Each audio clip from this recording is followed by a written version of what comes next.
श्रावण महीने की नवमी तिथि। कौन सी तिथि? नवमी। चाहे शुक्ल पक्ष की हो चाहे कृष्ण पक्ष की हो। 7 दुर्वा। कितनी दुर्वा? 7 दुर्वा अशोक सुंदरी वाली जगह पर चढ़ाकर, शंकर भगवान के ऊपर चढ़ाकर, गणेश जी के चरणारविंद को लगाकर उसको लेकर आना है। हाटकेश्वर महादेव का स्मरण करो। कौन से महादेव? हाटकेश्वर महादेव। उसको लेकर आइए। उदर में, पेट में रोग हो, बीमारी हो, बहुत ज्यादा तकलीफ हो रही हो, शरीर के अंतर्गत एसिडिटी रहती हो या पेट के अंतर्गत कोई ना कोई बीमारी बनी ही रहती हो, उसको भादो के महीने में, कौन से महीने में? भादो के महीने में किसी भी दिन सुबह के समय जब आप वो दुर्वा लेकर आए, 5 दिन, 6 दिन, 7 दिन में एक एक कर कर खाली पेट उसको चबा चबा कर खा लो और पानी पी लीजिए। करना पड़ेगा श्रावण महीने में, खाना पड़ेगी भादो में। चतुर्मास में चारों महीनों का बड़ा बड़ा महत्व है। कभी आपको एक स्मरण रहा हो कि जिस नारी के, स्त्री के रजोधर्म से जुड़ी हुई या पुरुष वर्ग में भी कहीं ना कहीं किसी ना किसी रूप में इस उदर से लेकर एड़ी तक के बीच में जो भी तकलीफ होती हैं उससे जुड़ी हुई के लिए भी सावन के महीने में एक प्रयोग आता है। उसको कर लेने से संपूर्ण जीवन समय में ये नाभि कोश से लेकर एड़ी तक के बीच में कभी तकलीफ हो ही नहीं सकती। और वो जल शंकर भगवान को शूलपाणेश्वर महादेव के नाम से चढ़ाया जाता है। कौन से महादेव के नाम से?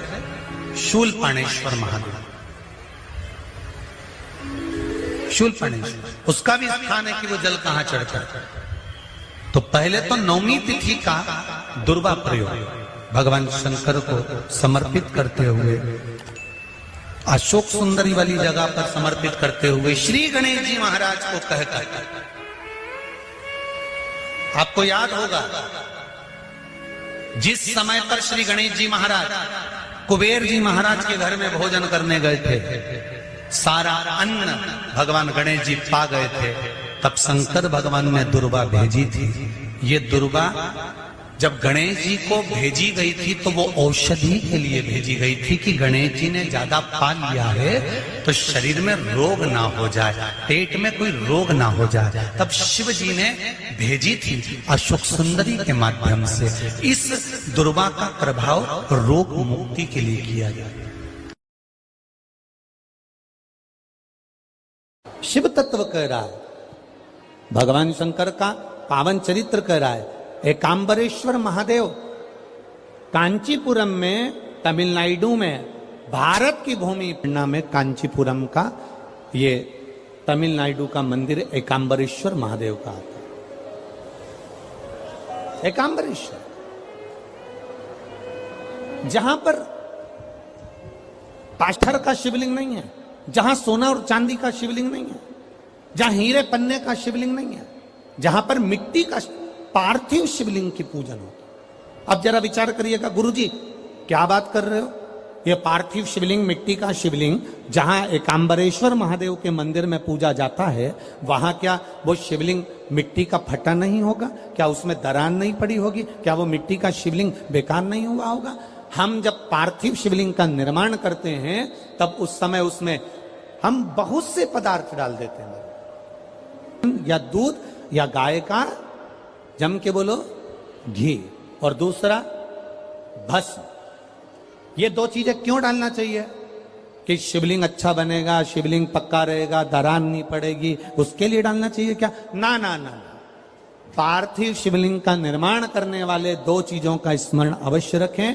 पहला, मिट्टी के अंदर जब हम मक्खन, दूध या गाय का घी डालकर शिवलिंग का निर्माण करते हैं, जिसके घर में वंश नहीं बढ़ता, 20 साल, 25 साल, 15 साल, 12 साल हो का दूध या गाय का घी, देसी गाय का मिलाकर शिवलिंग बनाकर उसकी पूजन करना प्रारंभ करें। 1 साल पूरा नहीं होगा, भले 20 साल हो गए होंगे, पर आपका गर्भ जरूर ठहरेगा, ये निश्चितता। भले 20 साल हो गए, 22 साल हो गए, 25 साल हो गए, डॉक्टर ने मना कर दिया नहीं होगा, फिर भी आप बाबा पर भरोसा की आराधना करिए। गाय, देसी गौ माता का दूध, मक्खन, घी, ये हमारे मिट्टी के अंदर मिलाकर जब हम शिवलिंग का निर्माण करते हैं तो हमारा वंश बढ़ता। दूसरा, भस्म। दूसरी चीज क्या है? जम के वो कार्यकर्ता कितनी भी बात करें, पड़ोसी कितना भी बोलता रहे, उसका कोई जवाब मत दो। आप कथा सुनने आए हो, बड़ी मेहनत से धूप में चलकर आए हो, 500 रुपए खर्च कर कर यहां पहुंचे हो, दिल से सुनना तो बाबा दिल से तुम्हारी झोली भर कर भेजेगा। समय बर्बाद मत करना बिल्कुल भी। और जिसको समय बर्बाद करना है वो चुपचाप से उठकर यहां से पंडाल से बाहर जाकर, और दतिया वालों के तो भाग्य में आदरणीय गृह मंत्री जी ने करा ली, तो बाबा की कृपा से ये इतना बड़ा कुंभ भरा गया, यही बाबा की कृपा। दिल से सुन लो उसको।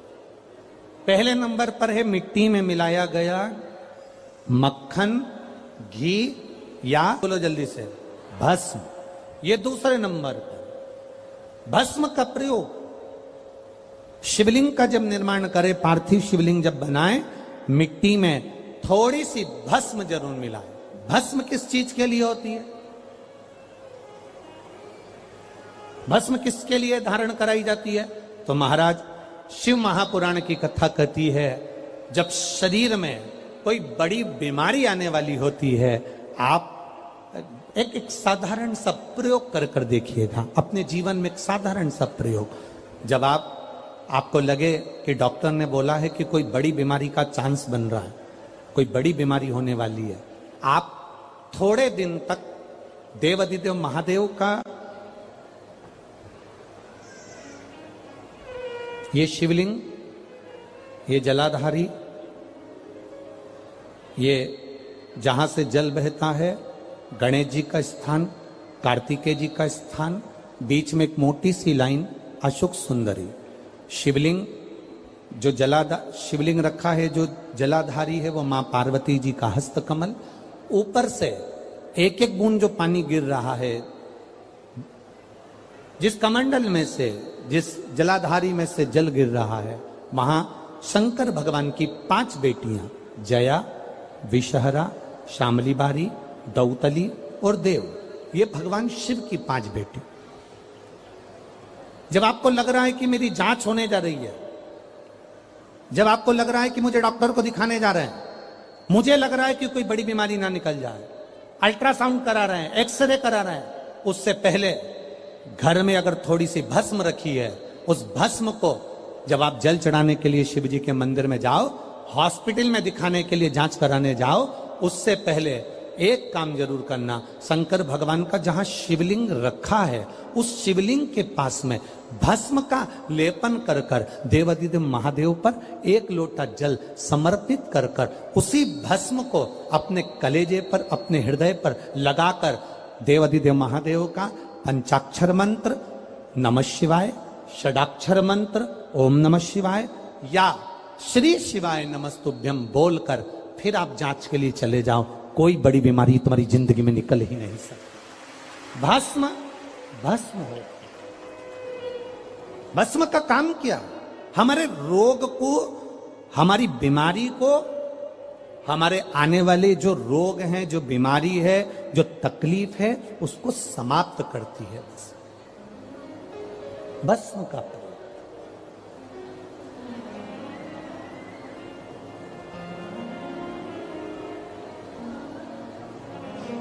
शिवलिंग का निर्माण कर रहे हो, पार्थिव शिवलिंग का, उसमें थोड़ी सी भस्म हमारी बीमारी को हर लेती है, थोड़ी सी भस्म हमारी तकलीफ को हर लेती है।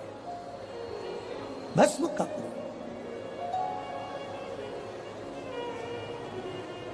चपटी भभूत में है खजाना कुबेर का।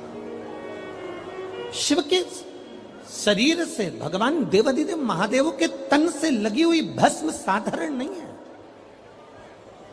भस्म को चढ़ाने वाला भी साधारण नहीं होता और भस्म को लेने वाला भी साधारण नहीं होता।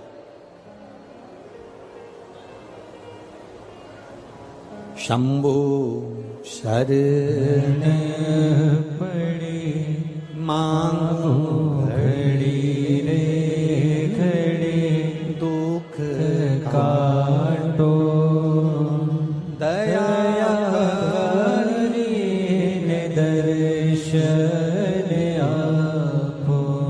पार्थिव शिवलिंग का निर्माण करते समय दो चीजें ध्यान से अवश्य मिलाएं। पहला माखन, घी, दूध, दूसरा भस्म।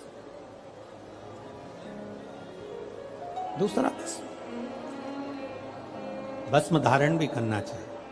शंकर के शिवलिंग को जब बनाए तो सबसे पहले कैसे बनाए उस तक का विधान शिव महापुराण में और लिंग पुराण में कहा गया। महाराज कहा क्यारे की मिट्टी हो, क्यारा मतलब समझिएगा जिस मिट्टी पर कोई गंदगी ना करी गई हो, ऐसी जगह का कोई भाग मिट्टी का लाया जाए जहां कोई गंदगी ना करे। शिव महापुराण की कथा कहती है। देखो पिछले वर्ष के लॉकडाउन से लेकर अभी तक की जो कथाएं आप लोग सुने हैं उसमें शिवलिंग मट्टी का किस तरह से बनाया जाए और कैसी मट्टी हो और उसमें पानी कैसा मिलाया जाए, कैसा शिवलिंग तैयार करा जाए, उसका विधान वर्णन नहीं कर पाए, परंतु आज कथा निकली है तो उसको सुन लो। क्यारे की मिट्टी, क्यारे की मिट्टी मतलब जिस मिट्टी पर कोई गंदगी ना करी गई हो ऐसी जगह की मिट्टी को लेकर जाए और मिट्टी को लाने के बाद थोड़ा पानी का सींचन कर दें, अर्थात घर में लाएं तो उससे पहले मिट्टी को पवित्र करें। अपने घर में गंगा जल रखा हो, यमुना जल रखा हो, सरयू जी का जल रखा हो, उससे मिट्टी का सींचन कर दें। मान लो अगर ये जल नहीं भी है तो जल के अंदर थोड़ा सा इत्र डालकर मिट्टी का सींचन करें। अगर इत्र भी नहीं है तो जल के अंदर थोड़ा सा दूध डालकर मिट्टी का सींचन कर दें। दूध भी नहीं है तो एक बेलपत्री जल के अंदर डालकर उस पानी का सींचन कर। बेलपत्र भी नहीं है, पीपल का पत्ता डालकर उसका सींचन कर दें। पर मिट्टी पर घर में लाते से ही, ये नहीं कि मिट्टी आज लाए और तुमको शिवलिंग कल बनाना है, तो मिट्टी अगर एक दिन पहले लाए हो, दो घर में मिट्टी लेकर आए हो, जिस दिन लेकर फिर भले तुम शिवलिंग 15 दिन बाद बनाओ, 8 दिन बाद बनाओ, 10 दिन बाद बनाओ, 3 दिन बाद बनाओ, पर उस समय पर मिट्टी का सींचन उस समय हो जाना चाहिए।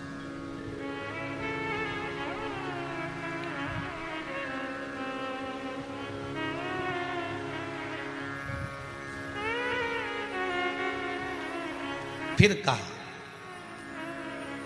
जिस दिन शिवलिंग का निर्माण करो उस दिन प्रातः में अगर आप शिवलिंग बना रहे हैं तो ब्रह्म मुहूर्त में मिट्टी को गला दो। क्या है, हंडा होता है रसोई घर में जहां पानी भर कर रखते हो उसके नजदीक में एक कलश जिसमें अलग से ताजा जल भरा जाए और उस पर प्लेट ढकी हो और उस पर एक चावल का दाना रखा हो, उस जल को लेकर आओ। थोड़ी देर रखा रहे, आधा घंटा, 2 घंटा, 3 घंटा, 15 मिनट, 20 मिनट, पर वो पानी वहां रखा होना चाहिए। रसोई घर में अन्नपूर्णा का निवास होता है, परिंदे के पास पितरों का निवास होता है। अन्नपूर्णा, पित्र सब रसोई घर के भीतर विराजमान होते हैं। शास्त्र कहता है 33 कोटि देवता एक समय के लिए, एक क्षण के लिए हमारे रसोई घर में प्रवेश करते हैं। इसलिए रसोई घर को तुम पूरे घर को स्वच्छ रखो ना रखो, पूरे घर को तुम साफ रखो ना रखो, पर रसोई घर एकदम क्लीन होना चाहिए, साफ होना चाहिए, स्वच्छ होना चाहिए। आज के जमाने में तो खैर गया, पर पहले जब मट्टी के चूल्हे होते थे, जब चूल्हा बंद होता था तो उसको गीला कर कर, गोबर को या पानी में उसको गीला कर कर, एक कपड़े को गीला कर कर पूरे चौके को, रसोई घर को पोंछा जाता था। मिट्टी का होता था वो, तो भी उसको पोता लगाते थे, पोंछते थे।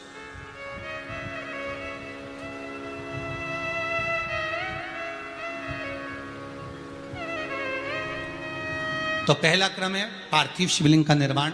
सावन के महीने में अगर आप शिवलिंग बनाते हैं, सोमवार को शिवलिंग बनाते हैं, तो नियम ध्यान रखिएगा महाराज, लिंग पुराण से है ये, इसका नियम ध्यान रखिए। क्या करना है, मिट्टी को लाना है, जल का छींटा देना, छींटा जरूर देना। घर में लेकर आए और जल का छींटा होना जरूरी है। 2 दिन तक 3 दिन तक मिट्टी रखी हुई है और उसके बाद अगर आपने पानी का छींटा नहीं दिया है और आपने डायरेक्ट मिट्टी को गला दिया और उसके बाद बनाया तो उसका कोई प्रमाण नहीं।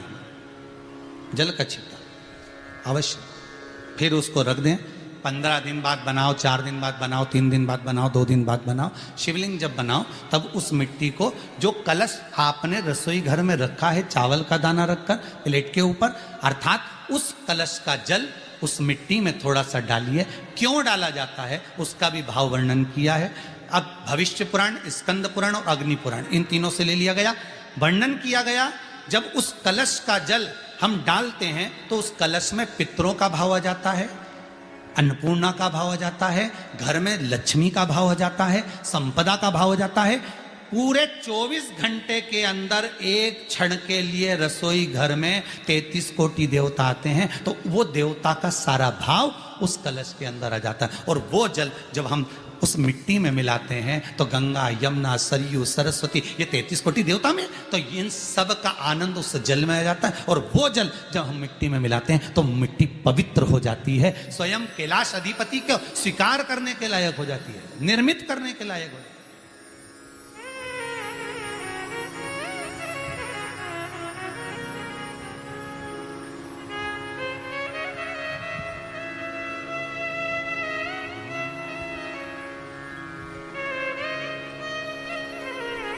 शिवलिंग का निर्माण। अब शिवलिंग का निर्माण कैसे करना? मिट्टी में गला दिया पानी में। सबसे पहले शिवलिंग बनाने से पहले पात्र जो होता है उसके नीचे एक बेलपत्र रखी जाती है। क्या रखना है? एक बेलपत्र।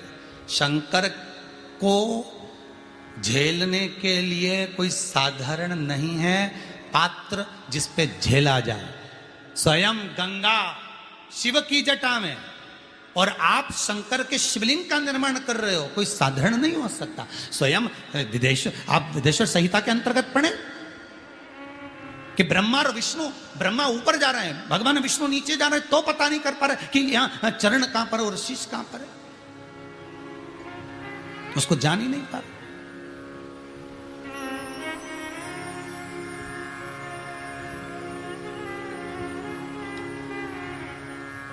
बस एक बेलपत्र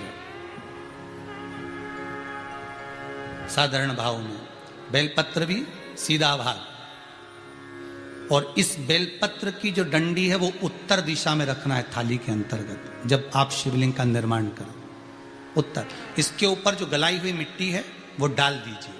और डालने के बाद सबसे पहले शिवलिंग का स्वरूप बनाना है। सबसे पहले नीचे की जलाधारी नहीं बनाना। क्या बनाना है? शिवलिंग का स्वरूप बनाना। बनाने के बाद उसी शिवलिंग के पास में और मिट्टी डाल लीजिए, फिर जलाधारी का निर्माण करिए। फिर जलाधारी,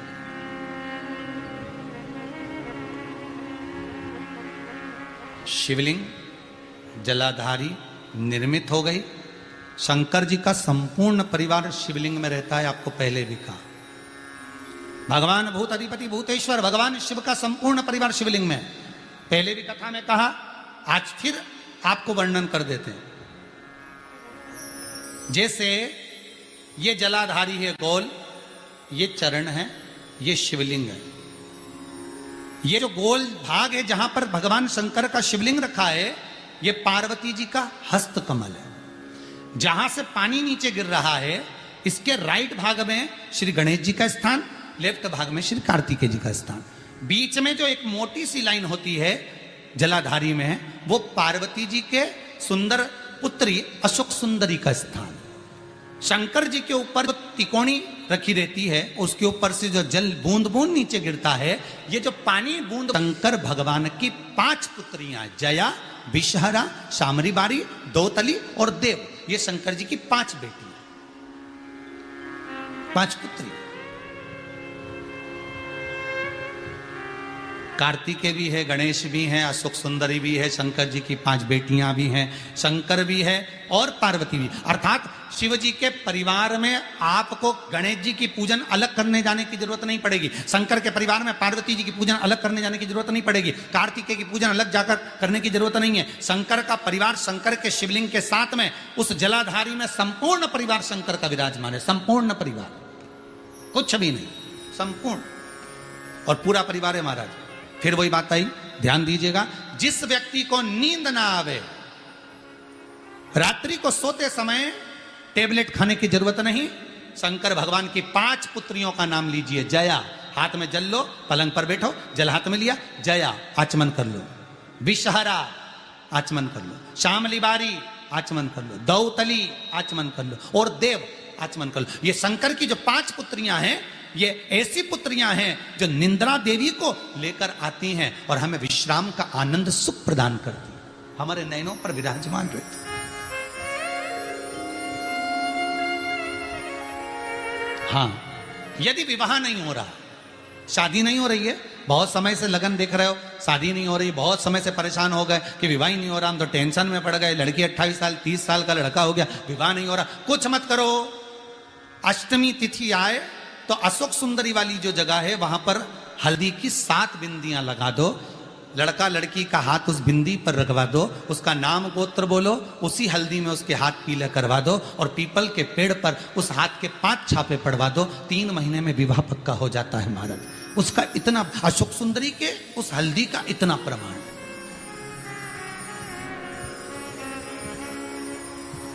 3 माह के अंतर्गत विवाह नक्की हो जाता, इतना इतना प्रमाण है महाराज। भगवान शिव की आराधना का कोई साधारण फल है महाराज।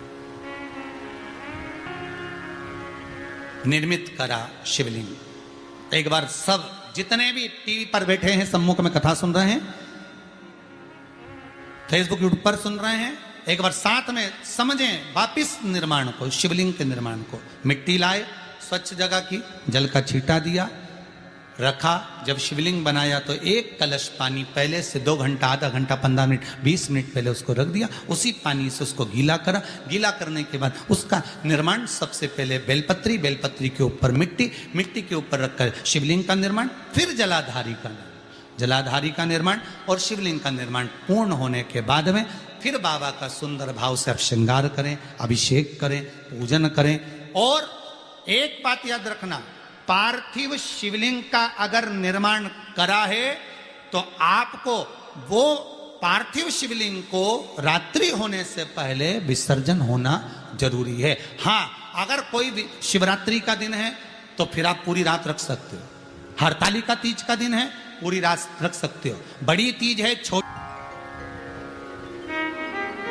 बहुत ध्यान दीजिएगा, विसर्जन करते समय छोड़ें, उस समय पर ध्यान दीजिएगा कि शिवलिंग की जो जल की धार है, जिसका उत्तर की ओर जो जल की धार होती है, विसर्जन करते समय वो जल की धार अर्थात वो उत्तर का भाग हमारी ओर होना चाहिए और थाली इस तरह से पकड़ें कि वो भाग हमको जब डालें तो वो भाग हमको दिखे। उसकी आराधना कई लोग करते हैं, बना भी लेते हैं, पूजन भी करते हैं और कई बार कहते हैं हमारा काम नहीं, तो उसमें भगवान का दोष नहीं है, दोष अपना देखो।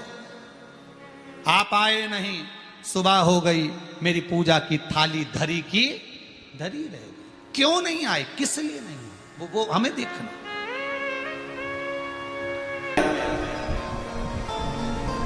सनातन के प्रत्येक व्यक्ति के घर में बच्चा बच्चा ये जानता है कि तुलसी के पौधे की पवित्रता कितनी होती है, पीपल के वृक्ष की पवित्रता कितनी होती है, बट वृक्ष की पवित्रता कितनी होती है, बेलपत्र के पौधे की, बेलपत्र के वृक्ष की पवित्रता कितनी होती है, वो जानते। पीछे नहीं हटना है, एक बार कंपटीशन एग्जाम में बैठे पीछे नहीं हटना है। और जितने मेरे शंकर के भक्त 17 अगस्त को कांवड़ यात्रा में आ रहे हैं, जितने बेटे बेटियां कांवड़ यात्रा में सीहोर आ रहे हैं, उनसे निवेदन करूंगा, सीहोर आने से पहले अपने दिल को पहले पक्का कर लेना, मजबूत कर लेना कि मैं कांवड़ भरने जा रही हूं तो बाबा भी मुझे कहीं ना कहीं ज्वाइनिंग जरूर कराएगा, ये निश्चित है। मेहनत करूंगी 4 गुना।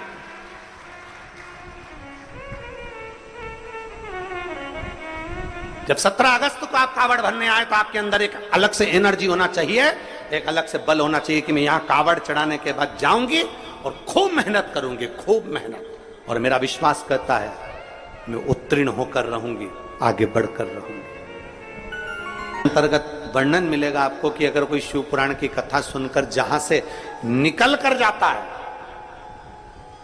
शिव पुराण की कथा सुनकर व्यक्ति जहां से निकल कर जाता है, उस रास्ते में अगर कोई जीव आत्मा किसी का एक्सीडेंट हो गया, कोई मर गया, कोई गड़ गया, कोई चले गया, कोई किसी भी तरह का दुखी व्यक्ति है और आप शिव पुराण को पढ़ जाती है तो उसका भी उद्धार हो जाएगा, उसका भी उद्धार के लिए, आपको प्राप्त करने के लिए कहां जाया जाए, किस स्थान पर जाया जाए, किस भूमि पर जाया जाए, कहां। कलकत्ता में एक बात कही थी, आप लोगों ने सुनी होगी, एक लोटा जल कहीं पे भी चढ़ाते जाओ वहां पर भी बीज अंकुरित हो जाता है, कुछ डालो मत डालो अपने आप दूबा लग जाएगी, पौधा लग जाएगा, अपने आप कोई ना कोई बीज उत्पन्न हो जाएगा, अपने आप वहां पर कोई पौधा आ जाएगा। आपको पाने के लिए कहां जाना पड़ता है? भगवान देवादिदेव महादेव ने कहा मुझे पाने के लिए कहीं जाने की जरूरत नहीं है, निर्मल मन सो मोहि पावा। बस अपने भीतर जिस दिन तेरा हृदय के अंदर तूने झांक लिया, तेरे भीतर तूने झांक लिया, वो कहते हैं ना, एक उंगली हम किसी पर उठाते हैं तो ये 3 उंगलियां हमारी